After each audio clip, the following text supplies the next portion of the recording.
ٹھیک ہے, اپنے مخالف لوگوں کو نوکریوں سے نکال دیتے ہیں, اور اتنی کہ نفرت کریٹ کرتے ہیں کہ جب بھٹو صاحب کے لیے پھانسی کی سزا پرے کی جاتی ہے تو وہاں پہ بہت سارے لوگ جو ہوتے ہیں وہ اس کے سپورٹر ہوتے ہیں, کیونکہ بھٹو صاحب نے ان کے ساتھ کوئی اچھی نہیں کی ہوتی. ایک بات اچھا, بھٹو صاحب نے غلط کیا, اس کو ساتھ جوڑ دیں.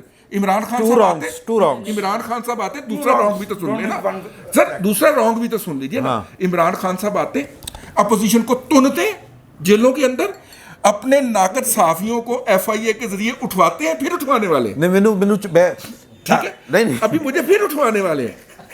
لیکن اسی پھر بھی کہیں گے کہ کوئی غیر جمہوری کام نہیں ہونا چاہیے.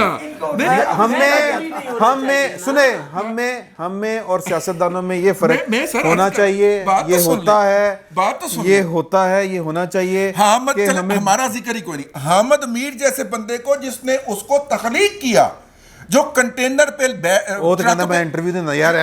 ٹرک پہ لے کے اس کو بیٹھ کے اس شہر کا ہر کریا اور ہر گلی پھیرا, حامد میر جیسا بندہ میر خلیل الرحمان سوسائٹی کے بینر کے تھلے کروڑوں روپے کے تھپن پکار, اربوں روپے کے تھپن دیے. وہ تو ملازم جو کیا جائے گا کرے گا.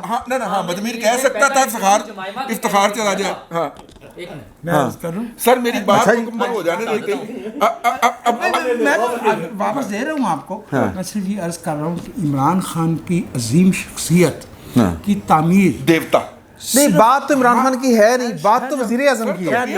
خیر تو جانا, صبر تو کرو نا, پانی خود پی لو. نہیں میں سر, وہ ایسی ہے کہ کوئی حامد میر جیسا ایک صحافی اسے تخلیق نہیں کر سکتا. اس میں مبشر لقمان بھی کنٹینر پہ گئے, حسن نثار بھی گئے, ہارون رشید تو لڑنے کو آتے تھے, جی اب بھی اور دیگر بہت سے صحافی. اس لیے حامد میر کو اکیلے مجھے مت ٹھہراؤ. اب بتائیے آپ کا ظرف بڑا ہوگا. میں کہہ رہے ہیں سر کہ ہمارا مقدمہ یہ ہے کہ وزیر اعظم کے کون سی غلط بات ہو, میری بات سن لیجیے سر. ٹائمنگ میں تو ٹائمنگ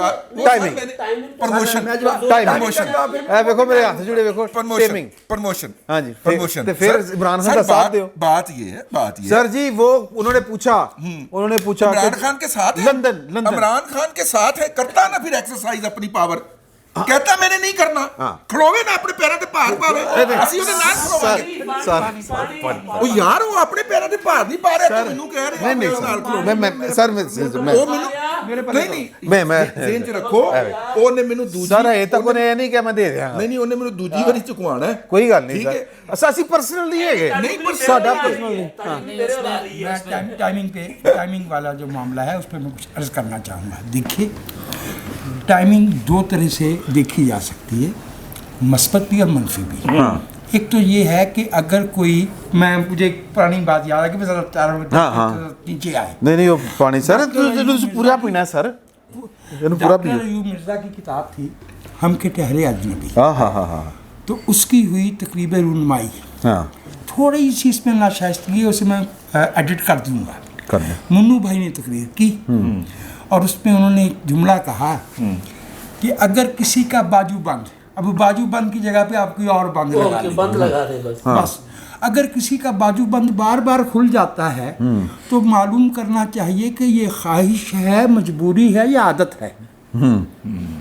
تو ٹائمنگ جو ہے اس کو ایک طریقہ تو یہ ہے دیکھنے کا کہ مفاد کے لیے ضمیر جاگتا ہے یا کھڑے ہو کے لڑنے کے لیے جاگتا ہے. مشاہد اللہ خان کا بھی تو جاگا تھا نا 14 اکتوبر کو سڑک پہ آ کے 99 کو. مشاہد حسین کا کیوں نہیں جاگا, نثار علی خان کا کیوں نہیں جاگا؟ ایک یہ ہوگا. دوسرا طریقہ یہ ہے جب ہم ایک, اب معافی دے دیجیے گا نور اللہ صاحب, میں معذرت چاہتا ہوں, کرکٹر کے طور پہ کیا ٹائمنگ امپورٹنٹ نہیں؟ بڑی ٹھیک ہے. اچھا, میں ایک پوائنٹ اٹھانا چاہتا ہوں, لیکن میں یہ سمجھتا ہوں کہ میرے ملک کے حالات میں یہ اشتعال انگیزی ہو جائے گی. میں اپنے آپ کو روک رہا ہوں, میں کہہ رہا ہوں یہ اس کا محل نہیں ہے, یہ اس کا موقع نہیں ہے. یہ timing can be positive as well as negative, دونوں. Therefore what we have to see is کہ ٹائمنگ کے ساتھ جو کچھ ہو رہا ہے کیا وہ کسی کے ذاتی مفاد میں جا رہا ہے یا ملک کو آگے بڑھا رہا ہے؟ جناب محترم نواز شریف پہ بار بار جو تانا دیا جاتا ہے کہ معاہدہ 10 سال کیا سر اس ملک میں آپ نے باتیں نہیں سنی گزشتہ کوئی 2-3 مہینے میں مارچ بڑا ہے مارچ تو پہلے یہ کام ہو جانا ایک ہی ہے. میں عرض کر دیتا ہوں، ایک آدھی ٹائمنگ ہے. سیدھی سی بات یہ ہے کہ سیاستدان بھی اور باقی بہت سے لوگ بھی، صحافی بھی ایون آف دی ریکارڈ اپنی نجی مجلسوں میں بہت سی باتیں بھی کرتے ہیں، مشاورت بھی کرتے ہیں. جب ایک صاحب جو ہے وہ کھلم کھلا اپنی نجی مجلسوں میں یہ کہہ رہے ہوں کہ مجھے اپنے آئندہ پولیٹیکل پروگرام کے لیے، اپنی پولیٹیکل سروائیول کے لیے، بقا کے لیے فلاں آدمی چاہیے، ٹھیک ہے، بار بار کہہ رہے ہوں اور اس کا ماضی بھی موجود ہو اور اس کا گواہ صرف شہزاد بٹ نہیں ہے یا نور اللہ ویسے ماڑا آدمی ہے، دیکھو نا بدماش لگ رہا ہے، پوری قوم ہے. کم از کم وہ 400-500 لوگ ضرور ہیں جنہیں یہ کہا گیا کہ یا اس پارٹی کا ٹکٹ لو ورنہ آزاد لڑو، وہ لوگ گواہ ہیں. اور وہ بھی 8-10 ہزار لوگ موجود ہیں جنہیں کہا گیا کہ ہماری 2 سال کی محنت ضائع کرنی ہے آپ نے. کم از کم ایک نے تو آ کے پبلک میں کہہ دیا نا، شوکت صدیقی نے کہہ دیا نا. اس لیے اگر کوئی یہ کہتا ہے کہ مارچ اہم ہے تو کسی نے یہ بھی تو کہا ہے نا کہ 29 مئی اہم ہے. ہم نے ایف ٹیف میں بھی تو جانا ہے، ہمارے خلاف ایک ریزولوشن جو ہے وہ امریکن سینٹ میں بھی پڑی ہے. ہم چین گئے تھے، ہمارا وزیر اعظم ہو اور واپس آ کے ہم سے یہ کہتا ہے کہ وہاں سے ہم بہت کچھ لے کے آئے ہیں، وہ بہت کچھ ابھی تک سامنے نہیں آ رہا. اب میں دوبارہ کر رہا ہوں کہ اگر مارچ کہا جا رہا ہے تو اس ملک کی بدقسمتی سے ایک تاریخ ہے اور اس ملک میں طاقت کے بل پہ. اور یار آپ ٹائمنگ کی بات کرتے، 25 تاریخ کو الیکشن ہوتا ہے، 25 جولائی کو، 26 جولائی کی شام مجھے آپ کو، ہم 1450 سال سے ہمارے آباء و اجداد مسلمان چلے آ رہے ہیں، ہم بھول گئے تھے کہ وَتَعِزُّ مَن تَشَاءُ وَتُذِلُّ مَن تَشَاءُ آئے تھے. وہ ٹویٹ کی گئی تھی، وہ ٹویٹ نہیں کی گئی تھی، وہ ہمارے حق حکمرانی پہ ڈاکہ مارنے کے بعد مہر لگائی گئی تھی، ہمیں جتایا گیا تھا. ہم جانتے ہیں ٹائمنگ کو. مارچ کا ایشو اور بھی ہے. مارچ کا سر مارچ دسمبر میں اور نومبر میں 2 پولیٹیکل فورسز نے، پیپلز پارٹی اور پی ڈی ایم نے لانگ مارچز کے اعلان کیے تھے. کیوں؟ پتہ تھی نا مارچ اہم. اس کے بعد یہ مارچ اہم کی خبریں آئی ہیں. یہ مارچ اہم کے بعد خبریں نکلی ہیں. نہیں سر، پہلے مارچز کا اعلان تو پہلے بھی ہوا ہے، اکتوبر کے کام سٹارٹ ہو جائے گا اور مارچ بڑا اہم ہے. ٹائمنگ کا مسئلہ یہ ہے کہ کرکٹ میں بھی ٹائمنگ ہوتی ہوگی، پتہ نہیں اور کہاں چیزوں میں ٹائمنگ ہوتی ہوگی. ساری باتیں اپنی جگہ ٹھیک ہیں. مسئلہ یہ ہے کہ جب ہم نے قانون کی، آئین کی، اپنے دستور کی بات کرنی ہے تو پھر ٹائمنگ میٹر نہیں کرتی. ٹھیک ہے نا؟ ٹھیک ہے. جب ہمارے مسائل آتے ہیں، چیزیں اپنے آپ ہو رہی ہوں نا، نیچرلی ہو رہی ہوں، جب ہم ڈیمانڈ کرتے ہیں، فلو ہو رہی ہوں، جب ہم ڈیمانڈ کرتے ہیں تب تو ہم ٹائمنگ کی بات نہیں کرتے. تب تو ہم کہتے ہیں دستور کے فلاں آرٹیکل میں فلاں پیج پہ اتنے پیجز کا ہے، صرف اس کو نہیں مان رہے آپ، تب ہم وہاں جاتے ہیں. اچھا، جب ہمارے پسندیدہ لوگوں کے کھیلنے کی باری آتی ہے تو ہم کہتے ہیں ٹائمنگ ہے، چونکہ کرکٹ میں وہ اس نے ویل لیفٹ کیا ہے یا ہٹ کر دیا ہے. یہ طریقہ نہیں ہے. اور میں ایک منٹ، غیر آئینی. اچھا، عدالتیں آئین کے تحت بیٹھی ہوئی تھی، فیصلہ انہوں نے دیا، تسی انہوں نے کہتا غیر آئینی. یہ تو اپنی مرضی ہے، عمل کرتا نا، یہ تو اپنی مرضی نہیں. تسی عمل تسی روک سکتے سو عمل، تو تہاڈے کول ایگزیکیوشن پاور ہے. عدالت کے پاس ایگزیکیوشن پاور نہیں ہوتی، اسٹیٹ کے پاس تو ہے نا، اسٹیٹ کے پاس ہوتی. تو پھر اچھا. اور دوسرا، میری جو اس سے پہلی نشست میں جہاں بات ختم ہوئی تھی، مجھے موقع نہیں ملا تھا، میرے بارے میں کہہ دیا گیا کہ شاید میں سیاستدانوں کے خلاف ہوں. مسئلہ یہ ہے، جی آپ نے کہا تھا میں 100% سیاسی نظام کے حق میں ہوں، لیکن سیاستدانوں کو بھگوان بنا کے ان کی پوجا نہیں کرنا چاہتا. ابھی مشاہد اللہ کی بات کی انہوں نے، تو مشاہد اللہ خان کو اور پرویز رشید کو اور راؤ تحسین کو فارغ کس نے کیا تھا؟ کس نے کیا؟ اس کی مرضی یار، اس کی کابینہ. کیا یہ اس کا قلعہ پرویز رشید نے کیا؟ جی. اچھا جی یار ٹھہریں، میں ایک سوال سن لیں، نہیں گفتگو اڑے گی نا کہ جگہ تے. سوال یہ ہے کہ جب وہ تھی نا آرمی ایکٹ میں ترمیم، ٹھیک ہے، جدہ تسی ذکر کیتا سی، اس ترمیم کے بعد سب سے بڑے جو اس کے دائی تھے نا، بالکل ٹھیک کیتا خواجہ آصف صاحب تھے.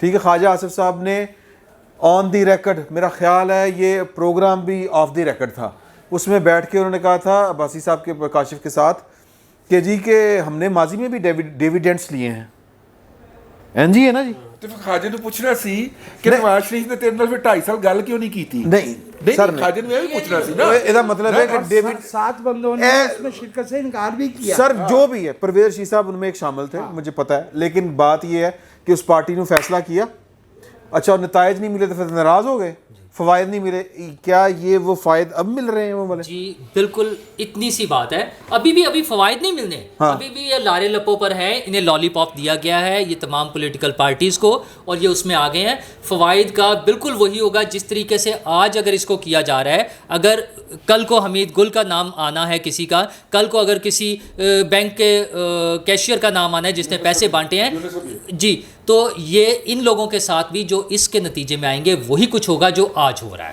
کیونکہ جی ہاں جی, میرا سلوشن یہ ہے کہ پولیٹیکل پارٹی سٹینڈ لیں, ان باتوں میں جانے کی بجائے, لوگوں کی باتوں میں آنے کی بجائے اپنے بل بوتے پر چلتے, جیسے کہ تحریک چلانے کا طریقہ تھا جو پہلے کئی دفعہ ڈیسائیڈ ہوا ان کا آپس میں, اور پھر بھاگ جاتے ہیں. یہ تحریک کے عدم اعتماد جو ہے یہ سیاسی جماعتیں آپ کے خیال میں کسی کے کہنے پہ چلا رہی؟ میں نے تو آپ کو پہلے کہا ہے کہ مجھے بظاہر بالکل نظر آ رہا ہے کہ بالکل ٹھیک طریقے سے چل رہی ہیں. میں نے یہ اس بات سے ایگری کیا پہلے, ٹھیک ہے, میں صرف یہ کہ میں ان کی محبت میں جذباتی نہیں ہونا چاہتا. میں ساتھ ساتھ دیکھیں جہانگیر ترین بھی یہیں پہ تھے, علیم خان بھی یہیں پہ تھے. سر میں بٹ سب گل کرنی نہیں, غصہ نہ کرو نا سر, اچھا غصہ نہ کرو, غصہ نہیں کرنا تجھے. شاہ جی گل ہے, محفل تیز ہو گئی, بلڈ پریشر تیز ہو گئے, اینڈ تھوڑا کول ڈاؤن کر لو. میں کہہ رہے ہیں سر کہ دیکھیں جہانگیر ترین صاحب بھی یہاں پہ تھے, علیم ترین صاحب بھی, علیم خان, ہاں بہترین ہے. اچھا ایک میں تھوڑی سی بات کرنا چاہتا ہوں کہ ان دنوں نا ایک سوشل میڈیا پہ بات چل رہی ہے کہ جی کہ خاتون اول صاحبہ نے, محترمہ نے ان کو وظیفہ بتایا ہے جی, یا علیم یا ترین. یار یہ میرا خیال ہے کہ بلو دی بیلٹ ہے, یہ جو بھی کر رہے ہیں یہ ان کو نہیں کرنا چاہیے. سر علیم ترین کہہ رہے ہیں جہانگیر ترین صاحب کے بارے میں آپ کی کیا اطلاع ہے؟ ایک اطلاع یہ بھی ہے کہ انہوں نے عمران اسماعیل صاحب نے فون کیا, انہوں نے کہا ہیلو آواز نہیں آ رہی, ہیلو آواز نہیں آ رہی, تو کہہ کے فون بند کر دیتا. شاہ جی ایرا بھی جواب دے دینے. دیکھو ਤੁਸੀਂ ਅਲੀਮ ਤੇ ਤਰੀਨ ਨੂੰ ਜਦੋਂ ਮਿਲਾਉਂਦੇ ਹੋ ਨਾ, ਐਨ ਬੜੀ ਅਹਿਮ ਹੈ, ਇਹ ਮੁਸਦਕਾ ਗੱਲ ਜੀ. ਉਹ ਉਸਮਾਨ ਬੁਜ਼ਦਾਰ ਦੀ ਹੋਵੇ ਭਾਵੇਂ ਐਨ ਅਲੀਮ ਦੀ ਹੋਵੇ ਜਾਂ ਐਨ ਇਬਾਦਤ ਹੋਵੇ ਜਿਵੇਂ ਰਿਜ਼ਕ ਹਲਾਲ. ਲਿਹਾਜ਼ਾ ਬਲੱਡ ਪ੍ਰੈਸ਼ਰ ਤੇਰਾ ਤੇਜ਼ ਹੋ ਗਏ ਨੇ. ਮੈਂ ਬੋਲ ਰਿਹਾ ਦੇਖੋ ਅਸੀਂ ਜਰਨਲਿਸਟ ਆ ਔਰ ਇਮਾਨਦਾਰੀ ਨਾਲ ਅਸੀਂ ਵਾਈਸਡ ਪੀਪਲ ਨਹੀਂ ਗਏ ਸਰ. ਅਸੀਂ ਜੋ ਸਿਆਸੀ ਸੂਰਤ-ਹਾਲ ਦੇਖਨੇ ਆ, ਪੀਪਲਸ ਪਾਰਟੀ, ਨੂਨ, ਪੀਟੀਆਈ ਦੀ, ਅਸੀਂ ਕਿਸੇ ਦੇ ਸਪੋਕਸਮੈਨ, ਅਸੀਂ ਜਰਨਲਿਸਟ ਪੀਆਰਓ ਤੇ ਨਹੀਂ ਗਏ. ਮਤਲਬ ਮੈਂ 30 ਸਾਲ ਹੋ ਗਏ ਨੇ ਇਮਾਨਦਾਰੀ ਨਾਲ, ਮਤਲਬ ਤੁਹਾਡੇ ਮੂੰਹ ਤੇ ਗੱਲ ਨਹੀਂ ਕਰਨੀ ਸੀ, ਇਹ 5 ਬੰਦੇ ਬੈਠੇ ਹੋਏ ਨੇ, ਮੈਂ 30 ਸਾਲ ਹੋ ਗਏ ਦੇਖਣਾ. ਮੈਂ ਕਸਮ ਖਾ ਕੇ ਆਪਣੇ ਨਾਜ਼ਰੀਨ ਨੂੰ ਕਹਿਣਾ ਵਾ ਕਿ ਇਹ ਲਿਫਾਫਾ ਗਰੁੱਪ ਨਹੀਂ ਗਾ.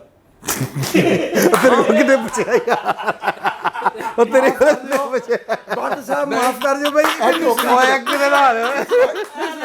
ਯੂਥੀਆਂ ਨੇ ਕਹਿਣਾ ਲਿਫਾਫਾ ਨਹੀਂ ਟੋਕਰੀ ਕਰੋ.